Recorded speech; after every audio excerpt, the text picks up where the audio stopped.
اللہ کے نام سے شروع جو نہایت مہربان رحمت والا ہے۔ عن قریب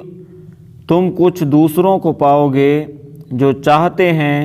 کہ وہ تم سے بھی امن میں رہیں اور اپنی قوم سے بھی امن میں رہیں، لیکن جب کبھی انہیں فتنے کی طرف پھیرا جاتا ہے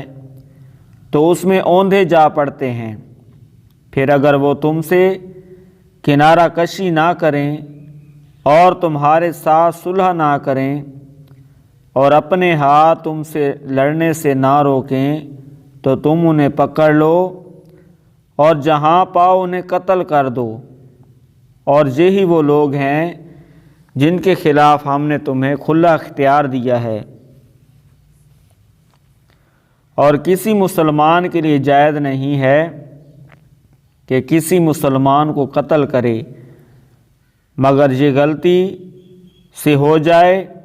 اور جو کسی مسلمان کو غلطی سے قتل کر دے تو ایک مسلمان غلام کو آزاد کرنا اور دیت دینا لازم ہے، جو مقتول کے گھر والوں کے حوالے کی جائے گی سوائے اس کے کہ وہ معاف کر دیں۔ پھر اگر وہ مقتول تمہاری قوم دشمن قوم سے ہو اور وہ مقتول خود مسلمان ہو تو صرف ایک مسلمان غلام کا آزاد کرنا لازم ہے، اور اگر وہ مقتول اس قوم سے ہو کہ تمہارے اور ان کے درمیان معاہدہ ہوا تو اس کے گھر والوں کے حوالے دیت کی جائے، اور ایک مسلمان غلام یا لونڈی کو آزاد کیا جائے۔ پھر جسے غلام نہ ملے تو 2 مہینے کے مسلسل روزے لازم ہیں۔ یہ اللہ کی بارگاہ میں اس کی توبہ ہے، اور اللہ جاننے والا حکمت والا ہے۔ جو کسی مسلمان کو جان بوجھ کر قتل کر دے تو اس کا بدلہ جہنم ہے، عرصہ دراز تک اس میں رہے گا، اور اللہ نے اس پر غضب کیا اور اس پر لعنت کی، اور اس کے لیے بڑا عذاب تیار کر رکھا ہے۔ اے ایمان والو، جب تم اللہ کے راستے میں چلو تو خوب تحقیق کر لیا کرو،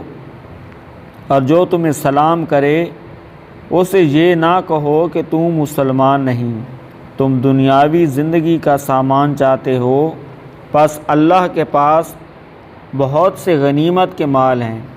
پہلے تم بھی ایسے ہی تھے تو اللہ نے تم پر احسان کیا، تو خوب تحقیق کر لو،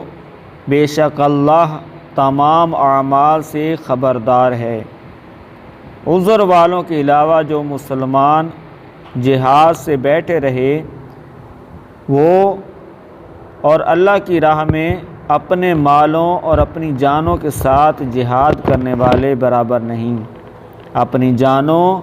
اور مالوں کے ساتھ جہاد کرنے والوں کو بیٹھے رہنے والوں پر